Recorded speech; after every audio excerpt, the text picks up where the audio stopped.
Hi hello నమస్తే welcome back to our channel Prassu Vidya. మీరు కనుక నా వీడియోని ఫస్ట్ టైం చూస్తున్నట్టయితే హాయ్ దిస్ మీ ప్రసన్న.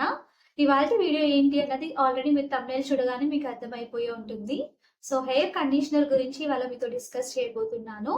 హెయిర్ అంటే ఇష్టం ఉన్న వాళ్ళు, మా హెయిర్ హెల్దీగా ఉండాలి అనుకునే వాళ్ళు హెయిర్ కేర్ ని ఫాలో అవ్వడం చాలా ఇంపార్టెంట్.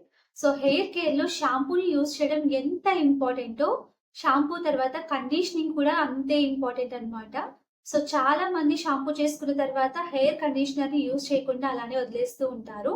సో నిజంగా హెయిర్ కండిషనింగ్ అంత ఇంపార్టెంటా? సో హెయిర్ కండిషనర్ వల్ల బెనిఫిట్స్ ఏంటి? తర్వాత ఎందుకు మనం హెయిర్ కండిషనర్ ని యూజ్ చేయాలి? ఎప్పుడు యూజ్ చేయాలి? ఎలా యూజ్ చేయాలి? హెయిర్ కండిషనర్ ని యూజ్ చేసేటప్పుడు ఎలాంటి మిస్టేక్స్ ని అవాయిడ్ చేయాలి? ఇవన్నీ నేను ఈ వీడియోలో మీతో డిస్కస్ చేస్తాను. సో అంతకంటే ముందు ఇంకా ఎవరైనా మన ఛానల్ ని సబ్స్క్రైబ్ చేసుకోకుండా చూస్తున్నట్లయితే please to subscribe and support our channel. And already subscribe చేసుకొని చూస్తున్న వాళ్ళందరికీ thank you so much for your love and support. So without any further delay let's get this video started. So first of all మనం hair conditioner ని ఎందుకు use చేయాలి అన్నది తెలుసుకుందాం. మనం హెయిర్ వాష్ చేసేటప్పుడు షాంపూని యూజ్ చేస్తాం కదా. సో షాంపూని యూజ్ చేయడం వల్ల మన హెయిర్ డ్రై అయిపోతూ ఉంటుంది.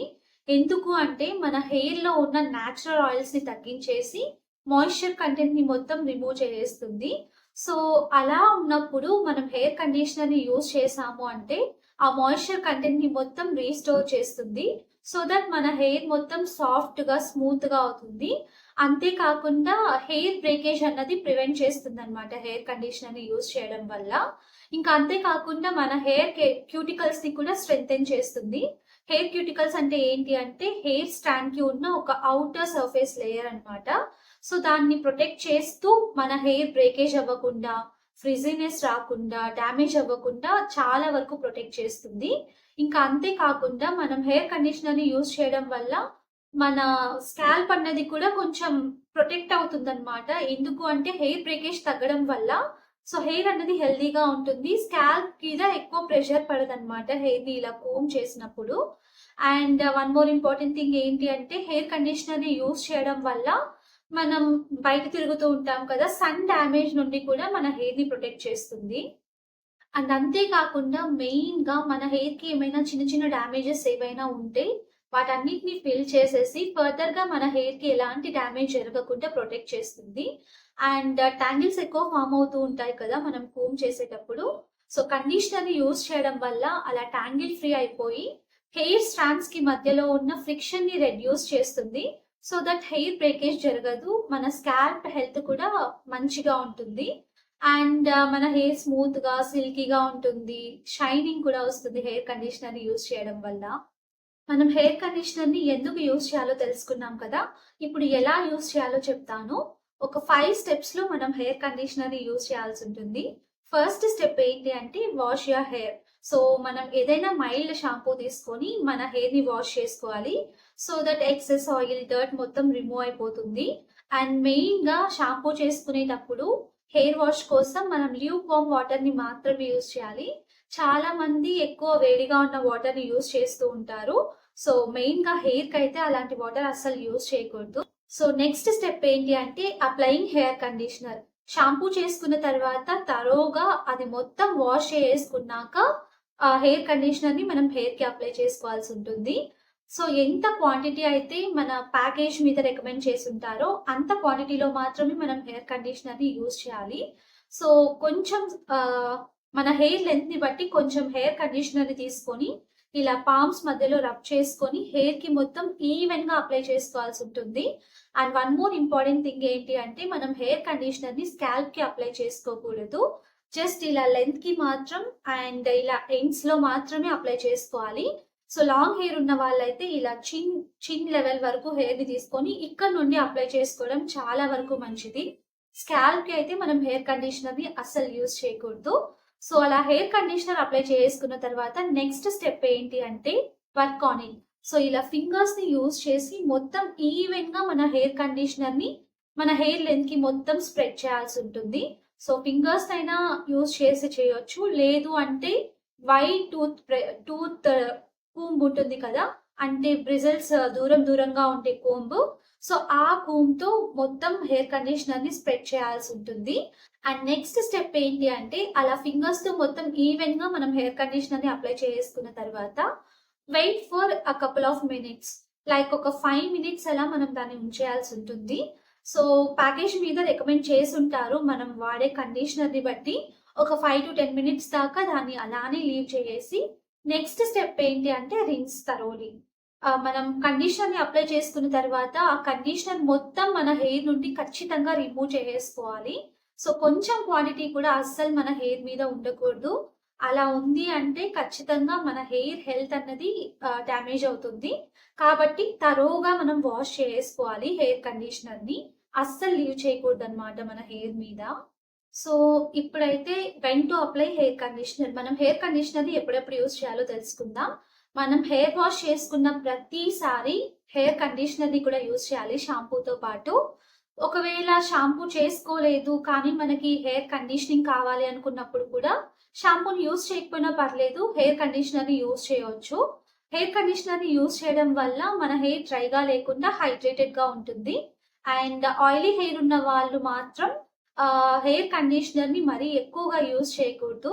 ఎందుకు అంటే ఎక్కువ ఫ్లాటెన్ అయిపోతుందనమాట వాళ్ళ హెయిర్ మొత్తం. డ్రై హెయిర్ ఉన్న వాళ్ళైతే యూజ్ చేస్తూ ఉండొచ్చు. 2 డేస్‌కి వన్స్ అలా, 3 డేస్‌కి వన్స్ అలా యూజ్ చేయొచ్చు. సో ఆయిలీ హెయిర్ ఉన్న వాళ్ళు మాత్రం ఖచ్చితంగా చూసుకొని యూజ్ చేయాల్సి ఉంటుంది. సో మనం షాంపూ చేసుకున్న ప్రతిసారి హెయిర్ కండిషనర్‌ని యూజ్ చేయొచ్చు. అండ్ నెక్స్ట్ వచ్చి హెయిర్ కండిషనర్‌ని అప్లై చేసుకునేటప్పుడు చాలా వరకు మిస్టేక్స్ జరుగుతూ ఉంటాయి. సో ఆ మిస్టేక్స్ ఏంటి? వాటిని ఎలా అవాయిడ్ చేయాలో తెలుసుకుందాం. మెయిన్‌గా హెయిర్ కండిషనర్‌ని అప్లై చేసుకున్న తర్వాత అది మొత్తం రిన్స్ అయిపోయే వరకు మనం వాష్ చేసుకోవాల్సి ఉంటుంది హెయిర్. అలా అవ్వకుండా అక్కడక్కడ హెయిర్ కండిషనర్‌ని లీవ్ చేసేయడం అలా జరిగింది అనుకోండి, మన హెయిర్‌కి ఖచ్చితంగా డ్యామేజ్ ఉంటుంది. ఎక్కువ గ్రీజీగా అయిపోయి, డల్‌గా అయిపోయి అండ్ ఆ హెయిర్ కండిషనర్ మొత్తం మన హెయిర్‌లో అక్యుములేట్ అయిపోయి it leads to hair damage, dryness, frizziness ఇవన్నీ జరుగుతూ ఉంటాయి. మనకి రావాల్సిన మంచి కంటే బ్యాడ్ ఎక్కువ జరిగిపోతుందన్నమాట మన హెయిర్ హెల్త్‌కి. అండ్ నెక్స్ట్ ఇంపార్టెంట్ థింగ్ ఏంటి అంటే హెయిర్ కండిషనర్‌ని మనం హెయిర్ లెంగ్త్‌కి అండ్ ఎండ్స్‌కి మాత్రమే అప్లై చేసుకోవాలి. స్కాల్ప్‌కి అయితే అస్సలు అప్లై చేయకూడదు. ఎందుకు అంటే మన స్కాల్ప్‌కి కావాల్సిన, మన హెయిర్‌కి కావాల్సిన నేచురల్ ఆయిల్స్, తర్వాత నరిష్మెంట్ అంతా కూడా స్కాల్పే దానంతటా అది ప్రొడ్యూస్ చేసుకుంటుంది. అలా కాదు అని చెప్పి మనం హెయిర్ కండిషనర్‌ని అప్లై చేసుకున్నాము స్కాల్ప్‌కి అంటే ఎక్సెసివ్ ఆయిల్స్ ప్రొడ్యూస్ అయిపోయి మన హెయిర్ మొత్తం గ్రీజీగా అయిపోతుంది. అండ్ డాండ్రఫ్ కూడా ఫార్మ్ అయ్యే ఛాన్సెస్ ఉంటాయి. కాబట్టి మనం హెయిర్ కండిషనర్‌ని స్కాల్ప్‌కి అస్సలు అప్లై చేయకూడదు. అండ్ నెక్స్ట్ ఏంటి అంటే రికమెండెడ్ క్వాంటిటీలో మాత్రమే మనం హెయిర్ కండిషనర్‌ని హెయిర్‌కి అప్లై చేసుకోవాల్సి ఉంటుంది. అలా కాదు అని చెప్పి ఎక్కువ అమౌంట్‌లో అప్లై చేసుకున్నాము అంటే సో మొత్తం గ్రీజీ అయిపోయి, డల్ అయిపోయి హెయిర్ బ్రేకేజ్ అయ్యే ఛాన్సెస్ ఖచ్చితంగా ఉంటాయి. సో మనం ఏ హెయిర్ కండిషనర్‌ని వాడినా కూడా ఆ ప్యాకేజ్ మీద ఖచ్చితంగా ఆహ్, మెన్షన్ చేసుంటారు. ఎంత క్వాంటిటీలో యూజ్ చేయాలి అని చెప్పి. ఒక్కొక్క హెయిర్ టైప్‌ని బట్టి ఒక్కొక్క కండిషనర్ ఉంటుంది కదా! లైక్ డ్రై హెయిర్‌కి ఒకటి, ఫ్రిజీ హెయిర్‌కి ఒకటి అండ్ ఆయిలీ హెయిర్‌కి ఒకటి, డాండ్రఫ్ ఉన్న వాళ్ళకొకటి. సో అలా హెయిర్ కండిషనర్‌ని బట్టి మనం హెయిర్ టైప్‌ని బట్టి కండిషనర్‌ని చూజ్ చేసుకోవాల్సి ఉంటుంది. అండ్ నెక్స్ట్ ఏంటి అంటే మన హెయిర్‌కి తగ్గ హెయిర్ కండిషనర్‌ని మాత్రమే సెలెక్ట్ చేసుకోవాలి. లైక్ డ్రై హెయిర్‌కి, ఫ్రిజీ హెయిర్‌కి అలా సెపరేట్‌గా ఉంటాయి కదా! మన హెయిర్ టైప్‌ని బట్టి హెయిర్ కండిషనర్‌ని కూడా చూజ్ చేసుకోవాల్సి ఉంటుంది. అలా కాదు అంటే కొత్త ప్రాబ్లమ్స్ కూడా వచ్చే ఛాన్సెస్ ఉంటాయి. లైక్ డాండ్రఫ్ రావడం, డ్రైనెస్ అవ్వడం, ఫ్రిజీనెస్ రావడం ఇలా చాలా జరుగుతాయి. కాబట్టి మన హెయిర్ టైప్‌కి, మన హెయిర్ టెక్స్చర్‌కి సూట్ అయ్యే హెయిర్ కండిషనర్‌ని మాత్రమే యూజ్ చేయాల్సి ఉంటుంది. చాలా మందికి ఒక్క డౌట్ ఉండే ఉంటుంది. అదేంటి అంటే సేమ్ బ్రాండ్ నుండినే మనం షాంపూ అండ్ కండిషనర్‌ని యూజ్ చేయాల్సి ఉంటుందా అని చెప్పి. అలా ఏం అవసరం లేదు. సో షాంపూ వేరే బ్రాండ్ నుండి తీసుకోవచ్చు అండ్ హెయిర్ కండిషనర్‌ని కూడా మనకు నచ్చిన బ్రాండ్ నుండి చూజ్ చేసుకోవచ్చు. బట్ ఒకే బ్రాండ్ నుండి తీసుకుంటే రిజల్ట్ అయితే మంచిగా ఉంటుంది.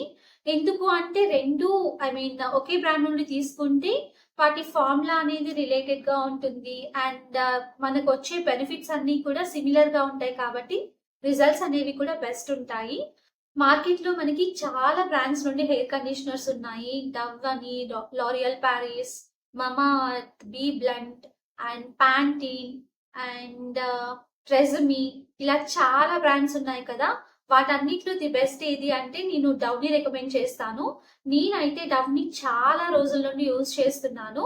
సో, నేను హెయిర్ ఫాల్ ఉంది అంటే ఒకటి యూజ్ చేస్తాను. లేదు అంటే మన మనకి ఏ ప్రాబ్లమ్ ఉంటుందో దాన్ని బట్టి మనం యూజ్ చేయొచ్చు కదా. చాలా టైప్స్ ఉంటాయి ఒకే బ్రాండ్‌లో. సో, నేనిప్పుడైతే present hair fall rescue conditioner use చేస్తున్నాను for weak and frizzy hair. So, ఇదైతే చాలా వరకు నాకు హెల్ప్ అవుతుంది. చాలా స్మూత్‌గా, షైన్‌గా ఉంటుందన్నమాట నా హెయిర్ అంతా కూడా. సో, ఫస్ట్ నుండి నేను ఇదే యూజ్ చేస్తున్నాను కాబట్టి నేను దీన్నే రికమెండ్ చేస్తాను. సో, చాలా వరకు బావుంటుందన్నమాట ఈ డవ్ అనేది. అండ్ చాలా మందికి డౌట్ ఉంటుంది. డవ్ బెస్టా? లారియల్ పారిస్ బెస్టా? అని చెప్పి. నేనైతే డవ్‌కే నా ఓట్ వేస్తాను. లారియల్ పారిస్ కంటే కూడా డవ్వే నాకు బాగా నచ్చింది. సో, లారియల్ పారిస్‌ని కూడా యూజ్ చేసి చూసాను. నాకు డవ్వే ది బెస్ట్ అనిపించింది. కాబట్టి నేను దాన్నే రికమెండ్ చేస్తాను.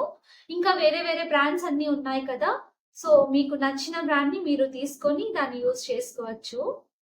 మెయిన్‌గా నాకీ డవ్‌లో నచ్చింది ఏంటి అంటే, మనం హెయిర్ వాష్ చేసుకున్న తర్వాత మన హెయిర్ మొత్తం ఎంత స్మూత్‌గా, షైనింగ్‌గా అనిపిస్తుందో అసలు.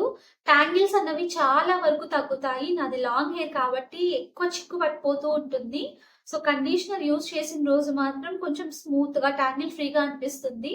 సో, మెయిన్‌గా షైన్ యాడ్ అవుతుందనమాట హెయిర్‌కి. అందుకే నాకు డవ్ అంటే చాలా చాలా ఇష్టం హెయిర్ కండిషనర్స్‌లో. అండ్ ఇంకొక డౌట్ ఏంటి అంటే హెయిర్ కండిషనర్‌ని మనం ఎవ్రీడే యూజ్ చేయొచ్చా అని చెప్పి. సో, ఎవ్రీడే యూజ్ చేయడం కంటే కూడా డే బై డే యూజ్ చేయడం, లేదు అంటే weekly twice or thrice use చేయడం బెస్ట్ అని చెప్తాను. డ్రై హెయిర్ ఉన్న వాళ్ళైతే ఇన్ని సార్లు యూజ్ చేయొచ్చు. బట్ ఆయిలీ హెయిర్ ఉన్న వాళ్ళైతే ఓన్లీ వీక్లీ వన్స్ యూజ్ చేయడం బెస్ట్. ఎందుకు అంటే ఎక్సెసివ్ ఆయిల్స్ ప్రొడ్యూస్ అయిపోయి మన జుట్టు మొత్తం ఫ్లాట్ అయిపోతుంది. సో దట్ హెయిర్ డ్యామేజ్ అయ్యే ఛాన్సెస్ కూడా ఉంటాయి గ్రీజీగా అవ్వడం వల్ల. సో బెటర్ ఆయిలీ హెయిర్ ఉన్న వాళ్ళు తక్కువ యూజ్ చేయండి. అండ్ డ్రై హెయిర్ ఉన్న వాళ్ళు ఇంకా మీ ఇష్టం అన్నమాట. So that's all about this hair conditioner video. ఇంకా మీకు ఏమైనా డౌట్స్ ఉన్నాయి హెయిర్ కండిషనర్ రిలేటెడ్ అనుకుంటే కామెంట్ సెక్షన్‌లో నాతో షేర్ చేసుకోండి. ఖచ్చితంగా మీ డౌట్స్ అన్ని క్లియర్ చేయడానికి ట్రై చేస్తాను. So that's all about this video. మీకు ఈ వీడియో యూజ్ అవుతుంది అనుకుంటే మీ ఫ్రెండ్స్ అండ్ ఫ్యామిలీ మెంబర్స్‌కి కూడా షేర్ చేయండి. వాళ్ళకి కూడా యూజ్ అవుతుంది. సో మీకు ఈ వీడియో నచ్చినట్టయితే don't forget to like, share, comment and subscribe to our channel. And subscribe చేసుకున్న తర్వాత బెల్ ఐకాన్ ప్రెస్ చేయడం అస్సలు మర్చిపోవద్దు. నేను పెట్టే వీడియో నోటిఫికేషన్స్ అన్నీ మీకు వచ్చేస్తాయి. సో దట్ మీరు వెంటనే వీడియోని చూసేయొచ్చు. ఇంకా ఇలాంటి వీడియోస్ ఏవైనా కావాలి అనుకుంటే నాకు సజెస్ట్ చేయండి. నేను ఖచ్చితంగా వీడియోస్ చేయడానికి ట్రై చేస్తాను. Thank you for watching the whole video. Until my next video, bye bye.